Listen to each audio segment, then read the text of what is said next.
In the name of Allah, the most gracious, the most merciful. In the last episode, we discussed the Sharia, Tariqa, Hakikat, and Marfat in the first chapter of the book Irshad Khaliqiyya, or the theory of attaining God. Today we will learn about prayer. What is regular prayer? We will discuss in detail the virtues of the 5 daily prayers. It is sheer foolishness and folly to consider this external law, apart from the inner workings, as the only means of attaining God. In the previous episode, I mentioned that wise man, even if he is very learned, must be considered a fool.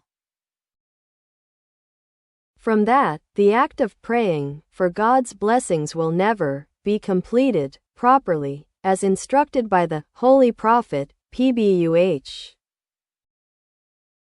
Although there is a possibility of attaining salvation, liberation, or salvation in the afterlife in such prayers, but the fruits and flavors of God-pleasing prayers will never be achieved there. However, the reason for the possibility of attaining that salvation is that by performing that prayer, one gradually becomes a permanent, intentional prayer, the prayer that God Almighty. All those who are constant in their prayers have been given the good news of being accepted in paradise, and have been praised for their power to arise. And Allah Almighty created us for the worship, He created us for the worship of mankind and the jinn. That worship is also gradually perfected through this practice of prayer. And the reason why prayer becomes a constant burden due to the public 5-time prayers is that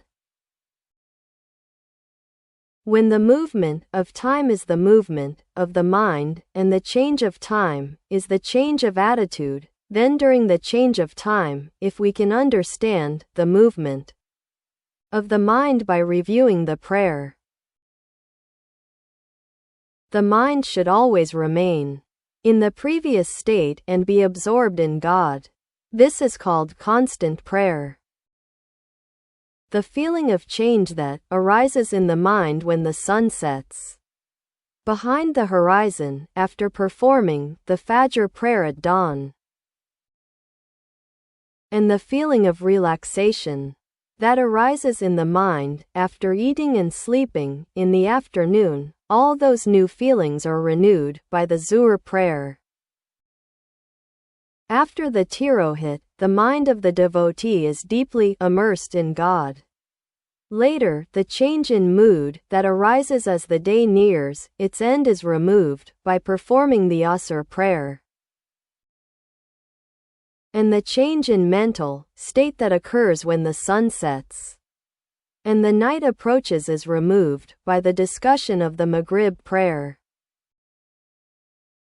Then, after the night's fast, when the mind is attracted to sleep and other desires, it is dispelled by performing the Isha prayer.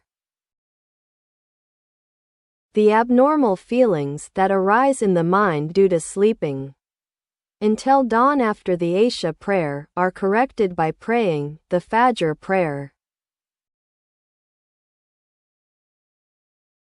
And this Fajr prayer and Isha prayer should be performed before and after the sleep-like state of sleep. So, such prayers are not completely fruitless. But one should not be too knowledgeable about these potentially fruitful prayers, because the Holy Prophet, PBUH, expressed his concentration on God during prayer, saying, La salata illa bi hazor al-qalbi. That is, one is not a prayerful person until one can recite the prayer with the presence of the Lord. Who is this moment called the prayer? Where is its origin?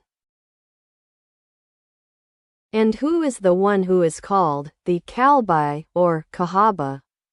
If you ask a person who considers this revealed Suraya to be the complete Suraya, he will never be able to give a true answer.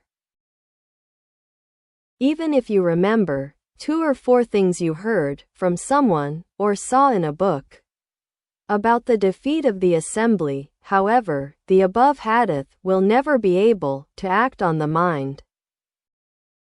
Because, just as one cannot taste something without eating it, in the same way, one can never truly understand the essence of these practices without learning from the masters of the order and entering into it.